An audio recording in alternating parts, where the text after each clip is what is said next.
Social expectation drowns us all inside. What you have should be what I want, 'cause what I have just ain't alright. The clothes I wear, the way I comb my hair, how I live, oh I don't care. Bismillahir Rahmanir Rahim. Alhamdulillahi Rabbil Alameen. Wassalatu wassalamu ala Rasulihil Kareem wa ala alihi wa sahbihi ajma'in.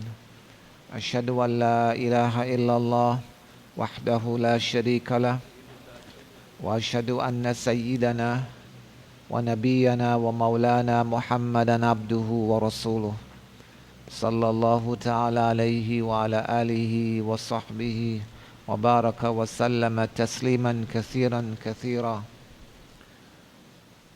Allahumma sayyiban nafi'ah, Allahumma faqihna fid din wa allimna al-Qur'an al-Hakim. Rabbana zidna ilma.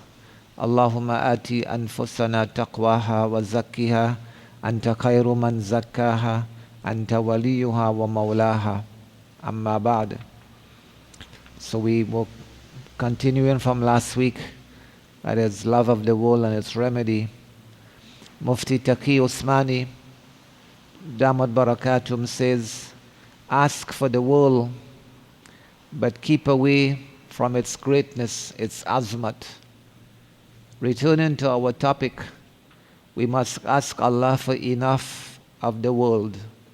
Enough of the world to meet our needs, so that we do not have to depend on other people.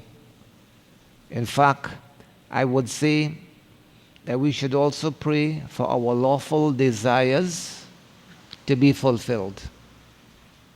But do not attach yourself to the world, nor grow love for it in your heart. Do not have high regard for it or for the ignoring the poor. Esteem other people only because of their deen, religion and righteousness. The Prophet's prayer, sallallahu alaihi wasallam. According to a hadith, the Nabi, the Prophet, sallallahu alaihi wasallam, he made this dua: Allahumma ahyini miskina wa amitni miskina wahshurni fi zumratil masakin. O Allah, let me live as a poor person, cause me to die as a poor man, as a miskin, and gather me on the day of Qiyamah among the poor. Allahumma ahyini miskina wa amitni miskina wahshurni fi zumratil masakin. The real great thing is religion, deen. The high esteem that has made home in hearts for men of the world, and the world is very, very bad. We must not distinguish people because of money and wealth. There is no difference between the rich and poor on the basis of the world. The criteria for respect should be piety, taqwa. And if a rich man is pious, then you may give him respect and have it ease with him. The case of a mentor. Sometimes serious religious men too fall prey to this weakness. Though in the beginning they may have good intentions, yet gradually they regard their ties with the rich as a great asset. This is bad. Maulana Thanwi, rahmatullah alayhi, Hazrat Maulana Thanwi himself narrated about a mentor who had disciples. One day a murid, a disciple, related to him his dream, saying that it is a strange dream. I saw your finger had honey on it, while my finger had filth and impurity on it. The peer said, quite correct, quite correct. Allah has blessed me with knowledge and piety, and this is like honey. You are a man of the world, and your finger had filth and impurity on it. Your dream is correct. Your dream is correct. The disciple, the murid, interrupted. He said, "O honorable one, I have not yet finished. Then I saw that you gave me your finger to lick, and I let you lick my finger. We seek refuge in Allah from that." Understand? Fahimtum? He didn't pick it up? He didn't pick it up. You understand it? The interpretation is quite clear. The mentor teaches him religion, which is like honey, while he consumes the disciples' worldly riches, which is shown as filth and impurity. The mentor gives his disciples good things. So in the dream it was seen he's sucking his finger, which has honey in it. But the sheikh in turn, that mentor, ma'adallah, is licking his finger, which has what? Filth in it. But the mentor gave his disciples good things, but he himself has love of the world in his heart. May Allah protect us. Ameen. Do not even blame the world too much. We have seen that the Honorable Maulana Tanwi Rahmatullah alayhi said that it is not disallowed to earn the world, but it is disallowed to let its love make home in the heart.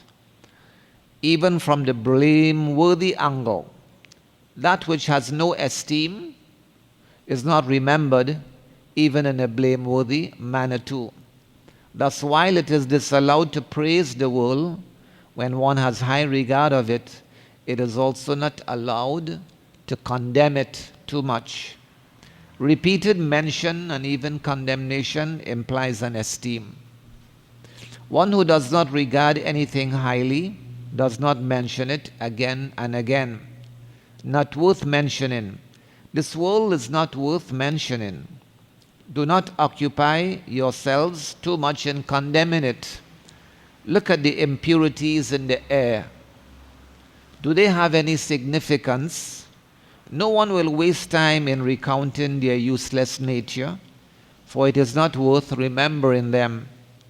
So do not occupy yourselves in recounting evils of the world, except to the limit of advice, just as the Prophet, the Nabi, sallallahu alayhi wasallam did. Making a repeated mention for no reason is an implied esteem, holding the world in high esteem, an implied estimation of the world. Do not even remember sins. Our elders have advised that we should not mention sins, nor intentionally think of doing them, nor intentionally think of not doing them. For instance, you may say to yourself that you could get a bribe from a certain person, but you will not take it. To think in this manner is also risky because you are mentioning sin, although on the pretext of not doing it. Sometimes you may be entrapped into doing it if you remember it often. Do not peep into trials. The Prophet sallallahu alaihi wasallam said, there will be temptations and trials in the last days. Do not even peep into them. If anyone merely peeps into them, the temptations will drag them. Once you look, the temptations will drag them. What trial is greater than sin? It is such a thing that if man thinks of it in denial or acceptance, it will attract him. These are temptations of the devil and the base soul, the nafs. Do not inquire about sins. Sometimes a man is tempted to seek information about a sin in order that he might avoid it and advise other people to shun it. For instance, Mufti Taqi Usmani says, there was a scholar, there was an alim, Someone found him in the cinema, watching movies in the cinema, and asked him how he happened to be there. So the alim said, the scholar said, I have come here to find out what it is that really goes on and to investigate its evils so that I may protect myself and other people from these evils. Now, even before he could protect himself, he got involved into sin. May Allah protect us. Ameen. This is why the Nabi sallallahu alayhi wasallam warned us that if we peep into trials, once you look, you move the curtain and you look, just a little peep, they will drag us. So do not approach sin, even to learn about it, for this is the talbisu iblis, deception and mixing up of the shaitan. Another deception, the soul also deceives man, the nafs, by suggesting that he might commit a sin just once,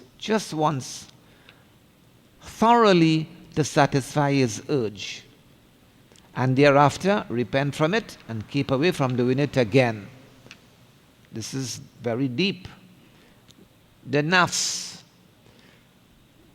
the carnal desires, also deceives man by suggesting, you know what, he might commit a sin just once. Just let me do it once, but do it thoroughly to satisfy his nafs, his urge, and thereafter repent from it and make plenty tawbah and keep away from doing it again. Know that this is a serious deception. If man commits a sin once, then his thirst never quenches. He becomes thirsty, wants to do it again. Rather, he is more thirsty. Besides, as long as he has not done it, there's a covering over the heart from this sin, a parda from this sin, which is removed, that parda and that covering is removed once he does it. That heart is no longer covered from that sin again. Earlier, he did not dare approach it, but after experiencing it once, he gets bold. The barrier gives way. And committing sin increases desire. It increases desire. A man is never satiated. If he commits a sin once, he will go on doing it. Maulana Tanwi, rahmatullah alayhi, wa nawwarallahu marqadahu, wa nafa'ana bi ulumihim amin, said that the example of sin is like scratching, itching. That's how sin is, like itching. When a man gets the itch, then he enjoys scratching himself again and again. This is why someone said that there is enjoyment in the world in only two things: itching and ruling power. Itching and ruling. The more one submits to the itching, the more he has it. And the itching doesn't go away and it gets bad. It is the same thing with sins. If man commits a sin once, then the urge increases to do it again. Hence, do not be deceived by temptation to do it once and for all, just once and for all. You will get more involved in it. Have no concern with sin. It is not proper to even pick up sin as a topic. It's not proper to pick up sin as a topic, even its aspects of evil. A friend of mine, who is a devotee of my Sheikh, Mufti's Sheikh, Dr. Abdul rahmatullah alayhi, has acquired Western knowledge, and he has acquired Western knowledge. But this friend of mine, who is also a murid of Dr. Abdul visited me once, rahmatullah alayhi, and he said, the Honorable Dr. Abdul rahmatullah alayhi, he really did wonders with us. He did wonders with us. He made us indifferent to sin. Now praise be to Allah, we do not even think of the subject of sin. Neither do we like it, nor do we detest it. We don't like it. We don't even think of the subject of sin, ma'asiyat. Neither do we like it, nor do we detest it. To detest anything is also to have a thought of it. One may think of something with unconcern, something quite distinct. So we mention it neither in laudable form nor in a condemning way. That reminds me of an incident with the great woman saint Rabia al-Basriya.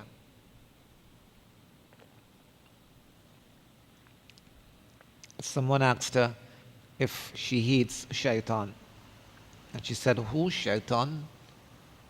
Who's shaitan? She says, my love for Allah has kept me so occupied that I don't even find time to think about him. Shaitan, I don't. Silence answers the ignorant. Why mention sin at all? One mentions that which he esteems in his heart. Many people write on the subject to be contradicted. Sometimes there's a controversial topic and they write on the subject to be contradicted.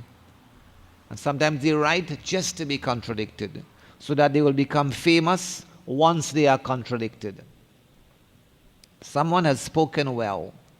Even if you get a bad name, you know what? You still have a name.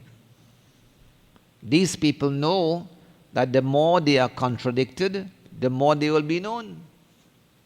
The proper way is to ignore them. Ignore them.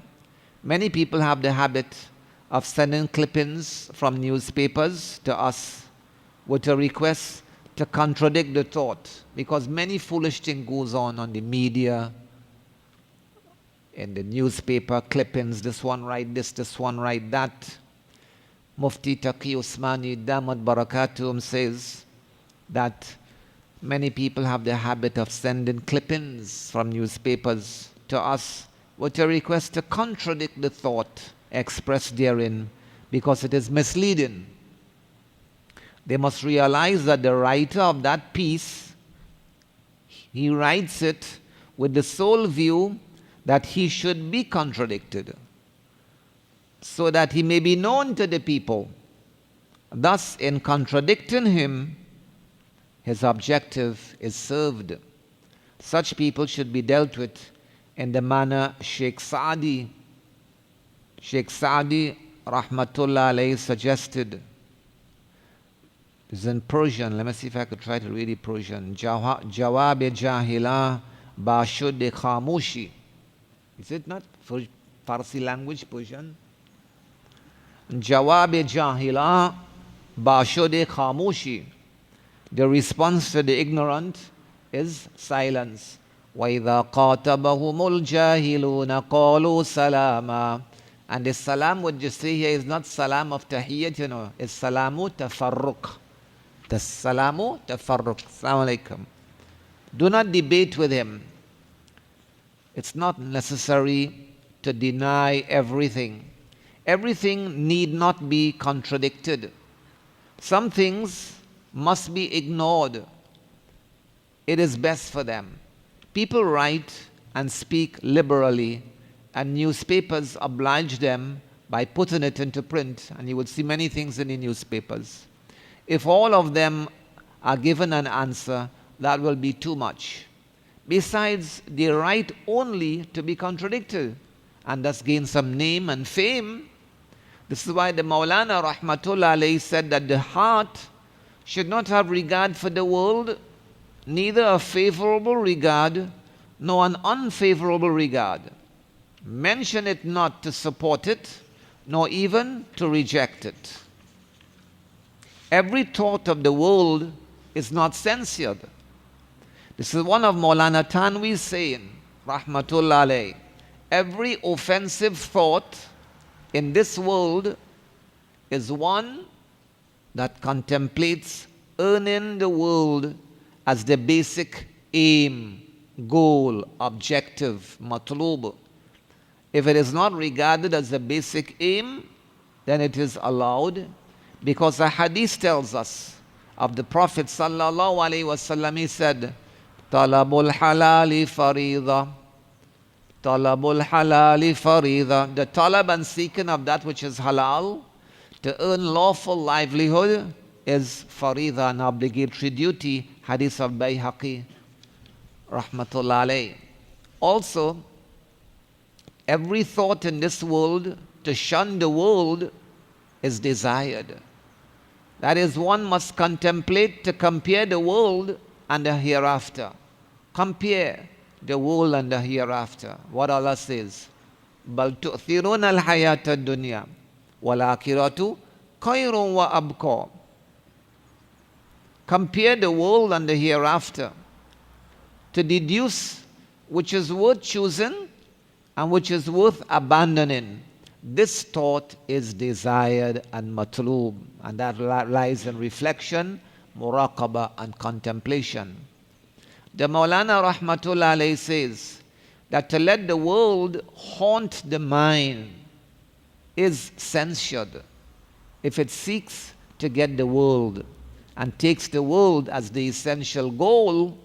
The Prophet, the Nabi sallallahu alayhi wasallam, had prayed to Allah, teaching us how to pray and how we should think of this world.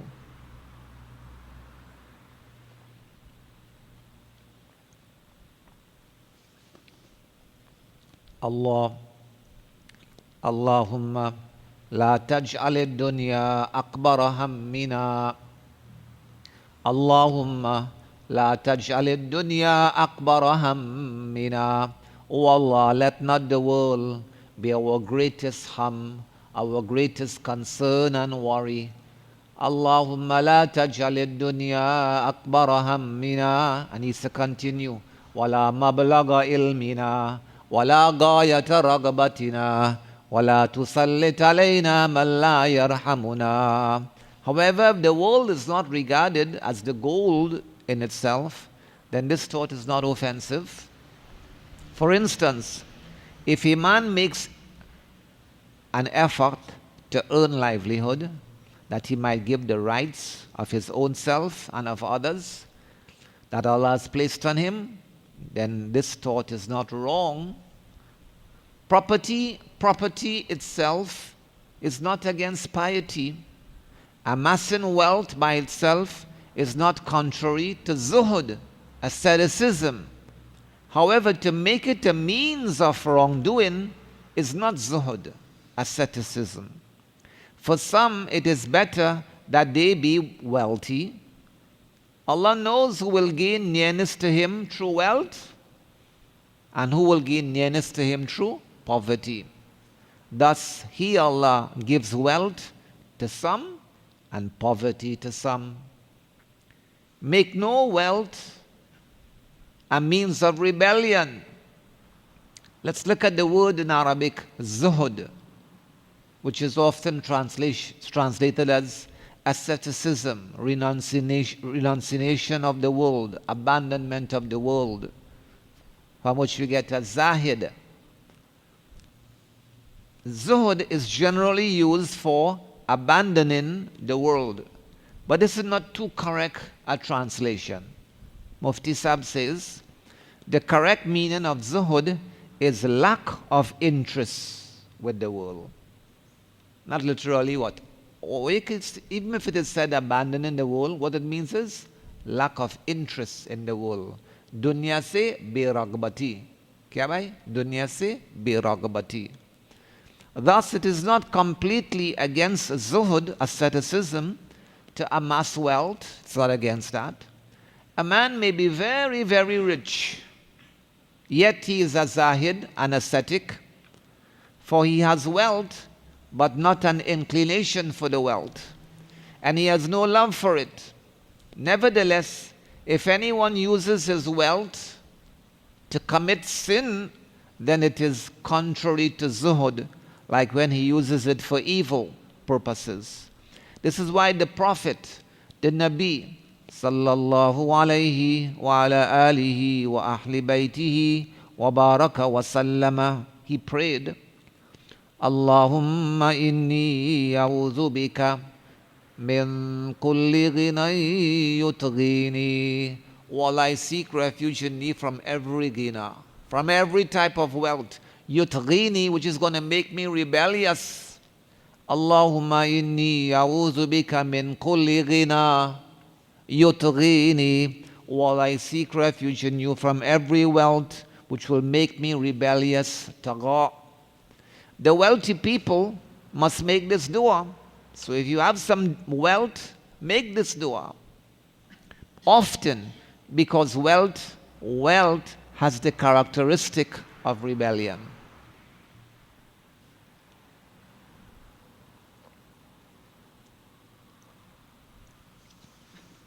If Allah does not guide him, a wealthy person, and if he does not keep company of religious and pious men, then he becomes intoxicated, drunk with wealth, and commits sin. Use wealth to do righteous deeds.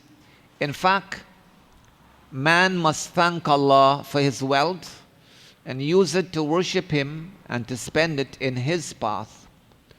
If he does that, then his wealth is a dual blessing for the world and for the hereafter. This is why Maulana Thanvi Rahmatullah alayhi said that for some it is beneficial to be rich, and Allah knows who will use it to attain nearness, and who will attain nearness through poverty. He, Allah, knows who will rebel with his wealth, so he gives according to his own division, which is qismat. There is wisdom.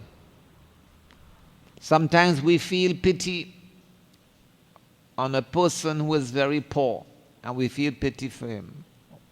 But Allah knows what he would have done with wealth. He may have hurt himself and hurt how many more, but we feel in pity for him. Poverty is better for some. Poverty is better for some. How much may I give? I have not come across this account in any book. Mufti Taqi Usmani Damat Barakatum says, I haven't read it in any book. I have not come across this account, narration, in any book. But I have heard my Sheikh, Dr. Abdul Rahmatullah alayhi, narrate it. And obviously when the Akabir narrates something, there is what? Sanad to it. When Sayyiduna Musa ala Nabiyina wa alayhi salatu was salam was going to Mount Tur,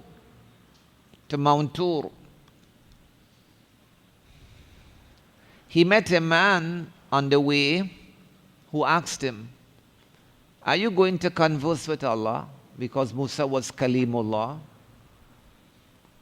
Make a request on my behalf now. Sayyidina Musa alayhi salam asked, what may I request for you?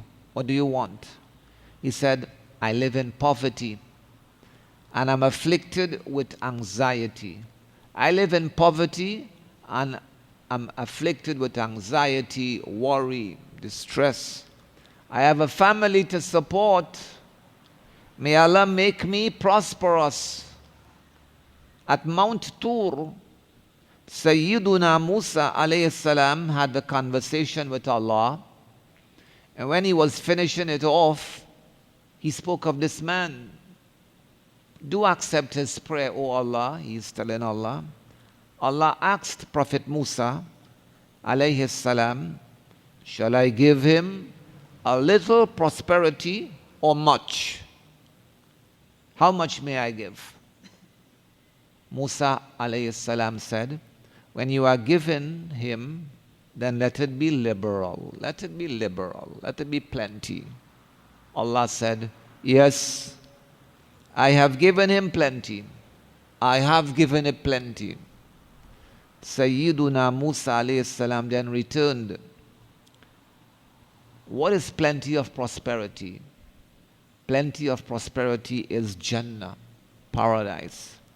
One day, Prophet Musa alayhi salam remembered this man and decided to meet him.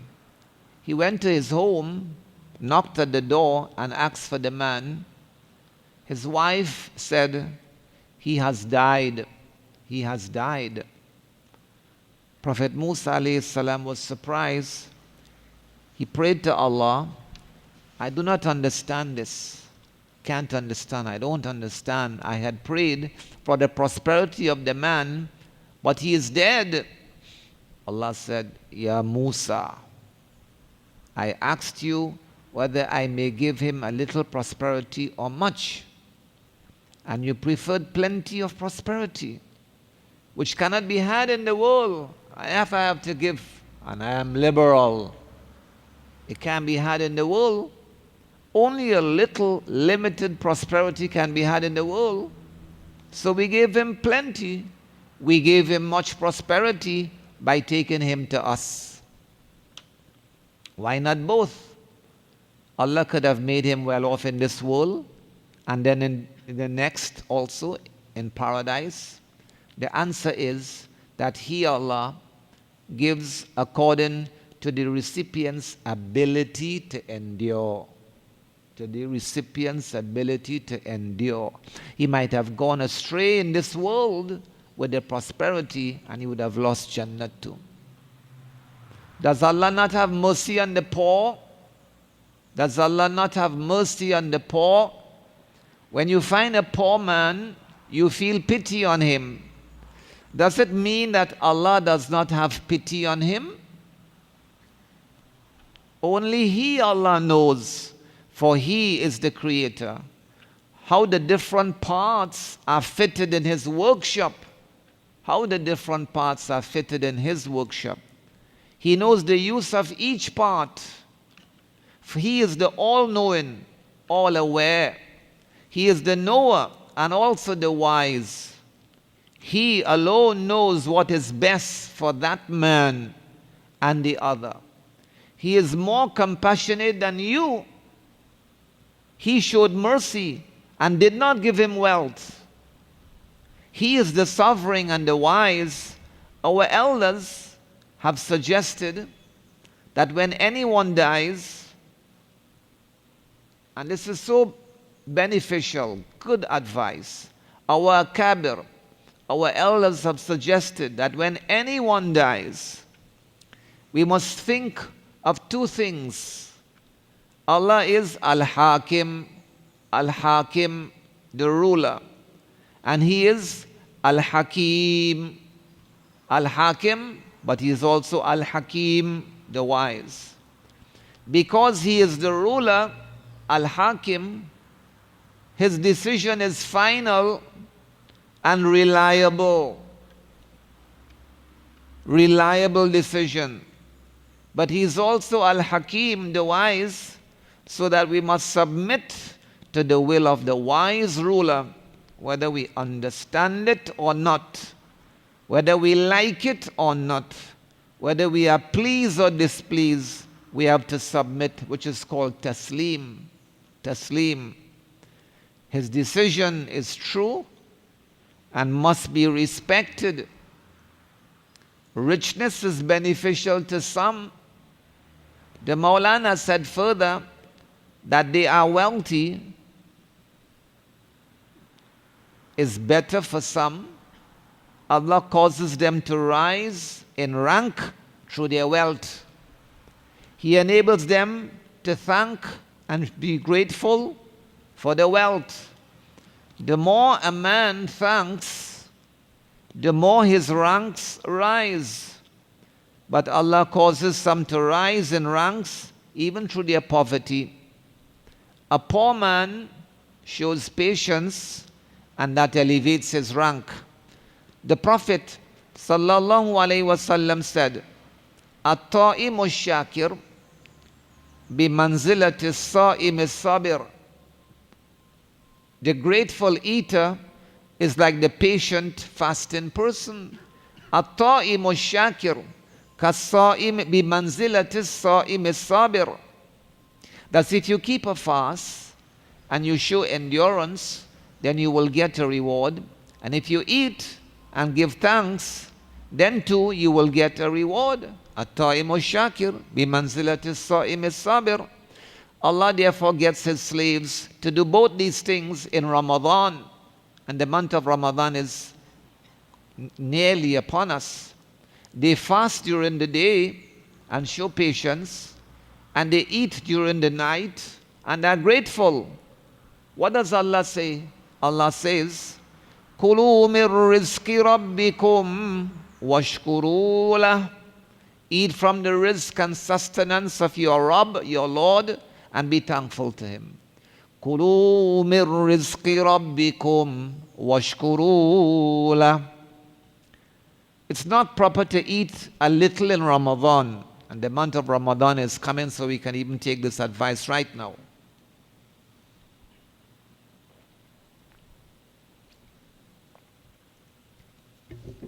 Maulana Thanwi Rahmatullah alayhi said, some of the elders, some of the Akabir have said that in Ramadan, even after iftar, one must eat little. This is the statement of some of the elders. Eat little. Maulana Thanwi is Maulana Thanwi Rahmatullah alayhi. He says, but I do not agree with them. I do not agree with them. It is always disallowed. It is always disallowed to eat more than necessary. In Ramadan or otherwise. Isn't that so? But during Ramadan, it is not proper to eat less in the night relative to other days. For the real question in Ramadan and in any time is to obey. Obey. Allah has commanded that one must remain hungry during the day in Ramadan, and that will fetch a reward, being hungry, obedience. So when He says that we should eat after iftar, then there's reward for eating. This is what servitude demands. Servitude, and sometimes instead of servitude there's what? Pride and boldness and audacity. A slave is told to remain hungry, he remains hungry. The slave is told, eat, eat. This is what servitude demands. Make haste at iftar. This is why we have the command that when it is time for iftar, do not delay to eat. Why? It is a practice to obey. It is a practice to obey. As long as He said, keep hungry, we must keep hungry. So when He says, eat, kulu washrabu, we must make haste to eat.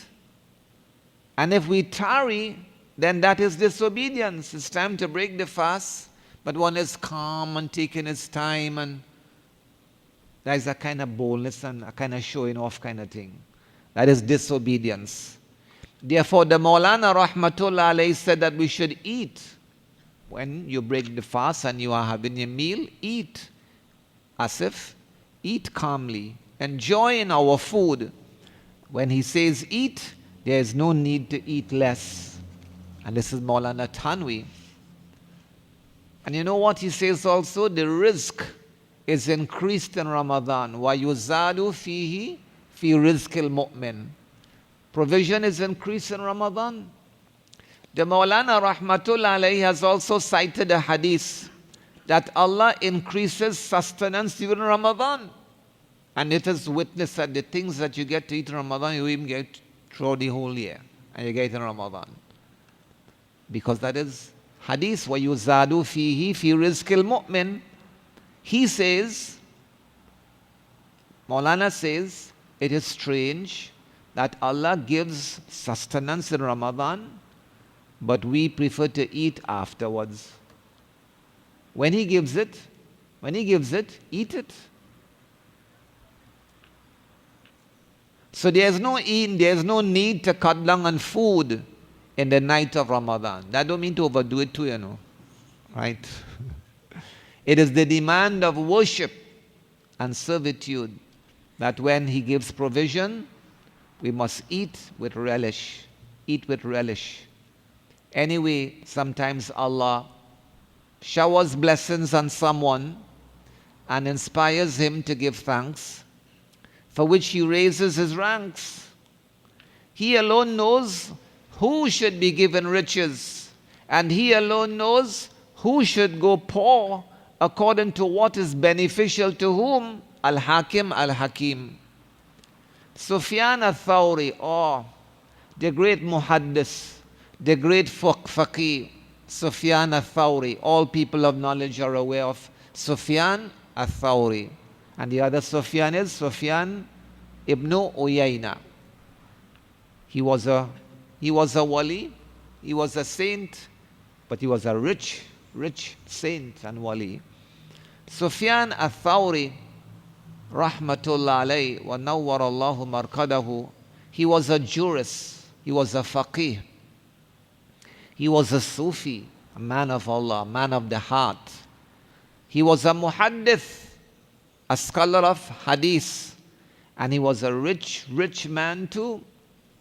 Someone asked him, Sufyan al-Thawri, someone asked him, you are a man of Allah, you are a man of Allah, why do you retain so much wealth and prosperity?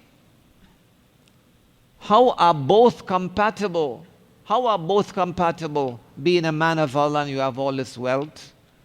He said, لولا هذا لتمندل بنا هؤلاء. Tamandala yatamandalu, from mindil, handkerchief.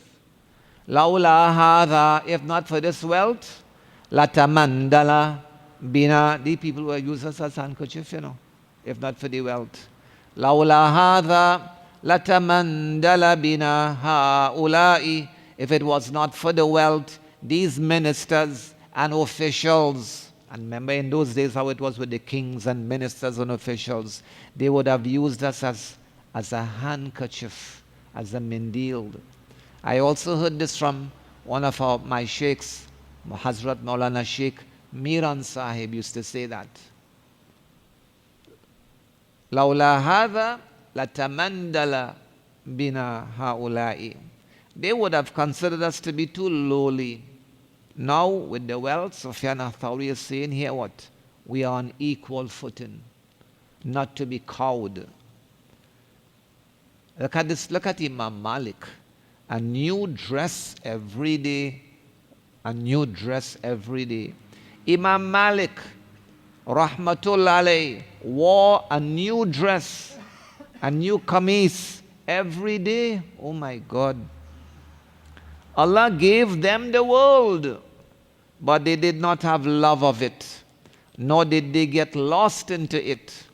Hence we must pray to Allah, Ya Allah, give us so much of the world as we need it, please.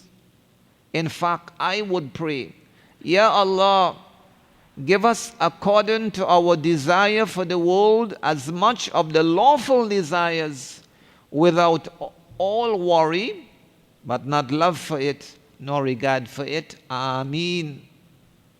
Give the world, not its love. We must make this dua always. If we get it, then we have got everything, because love for the world is the root of all evil. The Prophet sallallahu alaihi wasallam, hadith which is in Kanzul Ummal, the Rasul said, Hubbud dunya ra'su kulli khati'ah. Hubbud dunya, love of the world, ra'su kulli khati'ah, is the root of all sins. It's the head of all sins. May Allah save us from it. Everything will be corrected after that. Maulana Tanwi alayhi rahmah said that the words in the Holy Quran, Fastabikul khairat, vie with one another in virtuous deeds. Fastabikul khairat, like in a race.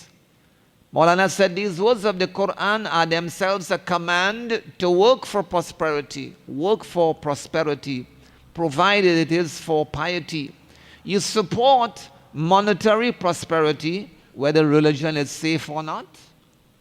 But we consider such prosperity as a swelling. When a man doesn't think whether deen is going to be safe or not, that prosperity, we consider it to be a swelling. If a person's body swells, apparently that too seems to be a growth. It seems to be growing and healthy. But in reality, it goes down. It goes down. Going ahead in piety. He said that the Quran commands, yes, Allah says, فَاسْتَبِقُوا الْخَيْرَاتِ, vie with one another, compete with one another in virtuous deeds. But the Quran also says, وَسَارِعُوا إِلَى مَغْفِرَةٍ مِّن رَبِّكُمْ, hasten, vie with one another as in a race, outdo one another, vie with one another, hastening, إِلَى مَغْفِرَةٍ, towards forgiveness from your Rabb, وَجَنَّةٍ, and towards a Jannah, أَرْضُهَا السَّمَاوَاتُ وَالْأَرْضُ, whose ard and whose width is equal to the heavens and the earth, 7 heavens and the 7 earth. Allah gives command that men must contend with each other to go ahead. This is His command. But it is to go ahead in piety. Go ahead in piety. This is praised, demanded, and also dear to Allah. Go ahead in piety. Or it is a punishment. The Maulana also said that people now describe monetary gain as progress, irrespective of whether deen, religion, is safe or not. But this is not progress. It is a punishment. Any progress without religion and deen is meaningless. Akbar Allahabadi, alayhi rahma. Maulana Kamruzzaman Allahabadi, Hikam Allahabad, the poet Akbar Allahabadi, had said, without salat, fasting, zakat, or hajj, what does it matter if he's a gent or a judge? Kya? Without salat, fasting, zakat, or hajj, what does it matter if he's a gent, a gentleman, a man, a commoner, or he's a judge? Growth, is it growth or is it swelling? The Maulana Rahmatullah alayhi said further that he did not recognize a progress without religion and deen, except that it is a swelling, not a growth. The body grows, but from swelling. It is sick. The growth is bad. This progress is not worth envying. Seeker of the world is not at peace. Here is another of the Maulana's sayings, Rahmatullah alayhi. Imam Ghazali, Rahmatullah alayhi, wrote, while the world is worth despising relative to the hereafter, but this aside, it is worth despising simply on seeing its condition. For a seeker of the world is never comfortable, never comfortable. If you ignore his outward appearance and look at his interior, you will learn that he is not free of anxiety. In contrast, are seekers of the hereafter. All of them are at peace and in comfort. The world is meaningless. This means that in comparison to the hereafter, the world is unreal. The hereafter is eternal. And the world is limited, and its limits are unknown. No one knows when it will end. Even on its own, the world is not worth loving. Whatever looks good is demanded, and a man who demands things of the world taxes his brain day and night to get them, with the result that he is never at peace, never comfortable. Rich are in anxiety. The affluent that we see apparently comfortable, nay, in luxury, with a plethora of worldly possessions, are not in reality at peace. They have so many anxieties to bother them that though we cannot even realize that on seeing them, they are uncountable. One example, how many like them approach me, says Mufti Sahib. On the outward appearance, one might wish, Ya laytalana, Ya laytalana, mithla ma utiya Qarun, innahu ladhu hazzin azim. Ya laytalana mithla ma utiya Qarun, innahu ladhu hazzin azim. Would that we had the like of what Qarun has been given. Surely he is a man of mighty good fortune. There is a man whose income per hour is 100,000 rupees or dollars. And he owns private and business assets in many countries of the world. I can say on oath, says Mufti Taqi, Tamad Barakatum, I can say on oath that if we peep into his domestic life, it is full of difficulties. His wife said to me that their wealth was a torture to her. It would have been 1,000 times better for her if she had lived in a thatched hut, eating simple food.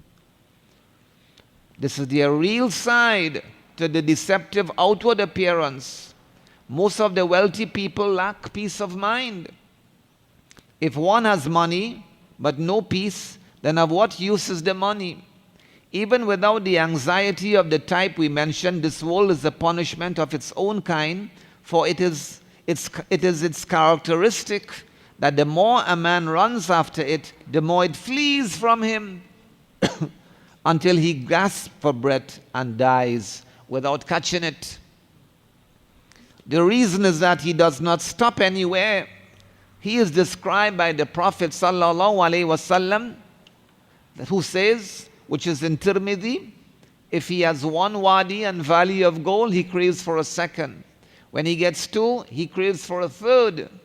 The belly of Ibn Adam, son of Adam, his belly will never be filled with anything but the dust of the grave.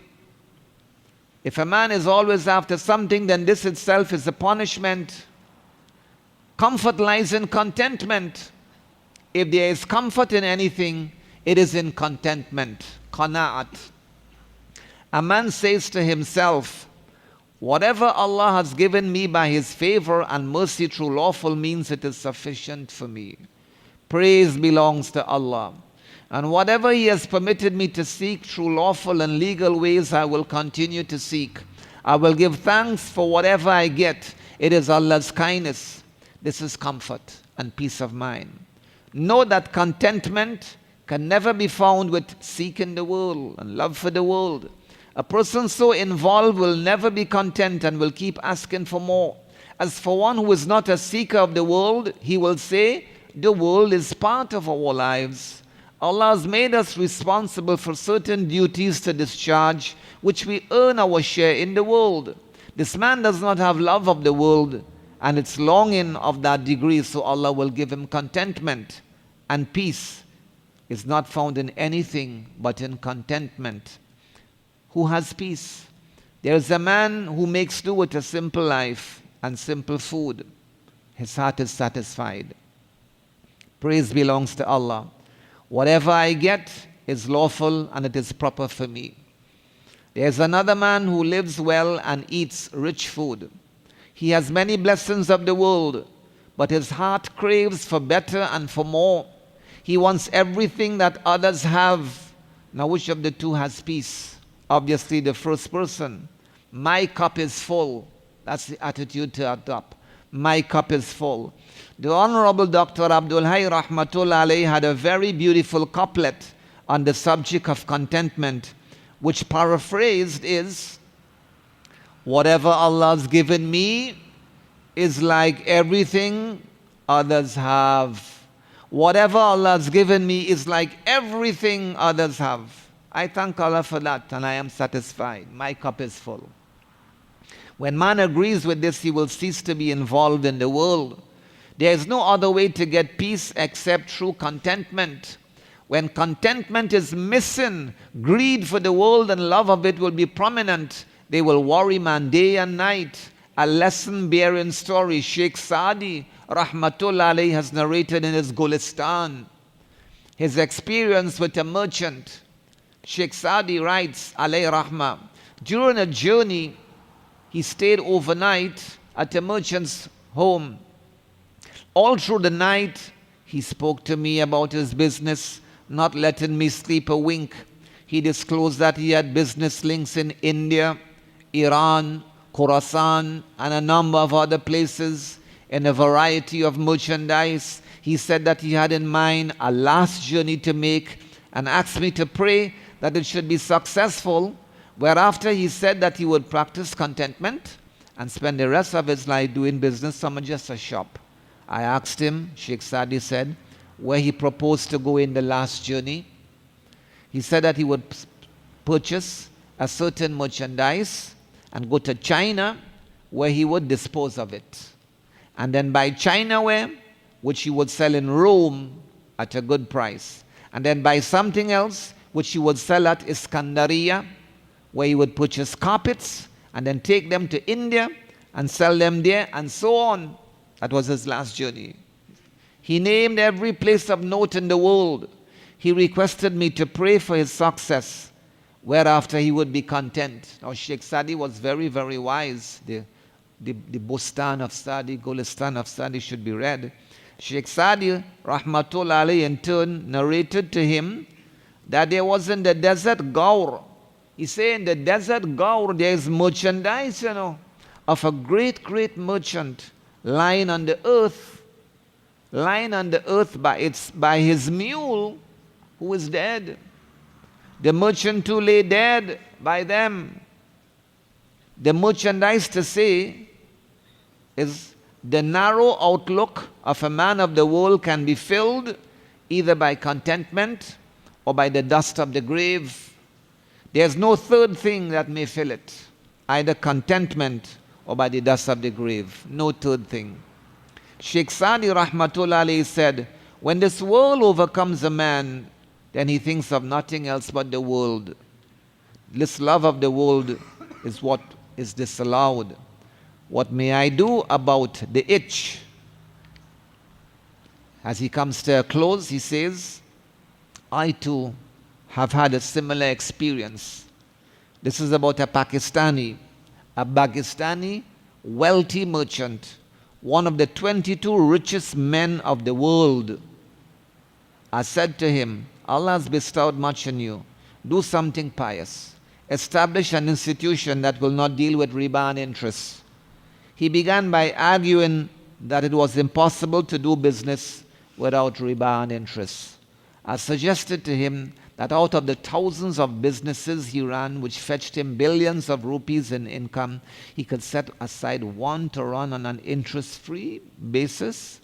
If there was loss, then he could endure that for the sake of Allah. He said to me, this Pakistani, one of the 22 richest men of the world, he said to me, you know what, you are correct. But what am I to do with the itch in my hands? What am I to do with the itch in my hands? My hands, there's an itch in my hands. What I could do about that? Indeed, there is an itch to make money. How can a man with an itch be at peace? And this, on his part, the man whose living is simple and who is content with whatever he gets is indeed at peace. Father and son have not even met. The life like this rich man is responsible to keep father and son away from another for 15 years. This was revealed to my respected father, Rahmatullah alayhi, by a businessman who he and his son are in different cities. Of what use is the wealth that keeps the family apart? So we see that longing for the world is a punishment. We have read Imam Ghazali's Rahmatullah alayhi saying that compared to the hereafter, this world is a punishment, but in its own, the craving for the world is also a punishment.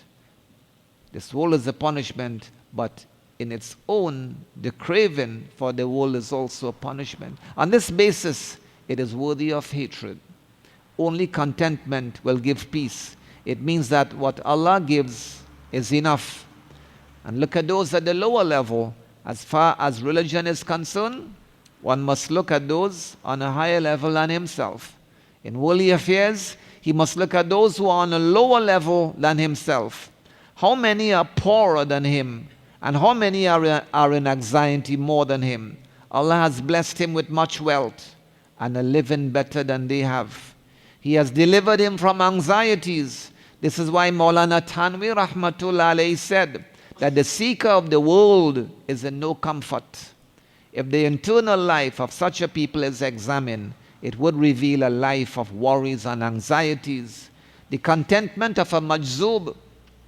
Maulana Tanwi Rahmatullah alayhi said that the seeker of the hereafter is on the other extreme. He has complete peace, no worry at all. At Deoband, where the famous institute Darul Deoband is, he says at Deoband, near the house of my sister, Maulana Tanwi saying, near the house of my sister, lived a majzub. A majzub is one who shuns everything worldly and lives entirely by divine grace. And people might look at him and say, he's looking like a vagrant. And they call them what? Majzub. My sister used to send him on small errands to buy this or to buy that from the bazaar. She gave him food for some paisa in return for the errand. Sometimes the majzub would oblige her, but at other times he would refuse to go. When he declined to help one day, when she requested him to buy something for her, for which she offered him paisa and money, she asked, "Why will you not go to work? Why? He said, "I am not hungry." Obviously, he would work when he was hungry and needed the paisa to buy food. When he was not hungry, he need not work. So peace in poverty. Observe his contentment, the contentment of this majzub. He was willing to work only when he needed money. The peace and satisfaction seen on his face, is lacking on the face of the wealthiest of men. This shows that worldly means are not necessary for peace and satisfaction. This is Allah's blessings which He gives. He may give it to a poor man, provided he seeks the hereafter. Yet He may not give it to a wealthy man. The seeker of the hereafter is at peace. Talibul Akhirah is at peace. He knows the reality of the world and has little demand. So Allah gives him contentment. May Allah grant us a life of contentment. The Rasul alayhi salam is to pray, Allahumma qanni'na. O Allah, give us contentment. Bima razaqtana, with what you have provided for us. Wa barik lana fihi wa kluf ala kulli ga'ibatil lana bi khair. Subhanallah wa bihamdihi. Subhanakallahumma wa bihamdik. نشهد أن لا إله إلا أنت نستغفرك ونتوب إليك سبحان ربك رب العزة عما يصفون والسلام على المرسلين والحمد لله رب العالمين. Social expectation drowns us all inside. What you have should be what I want, 'cause what I have just ain't alright. The clothes I wear, the way I comb my hair, how I live, oh, I don't care. This is who I am, this is me. Nothing, everything, can't you see?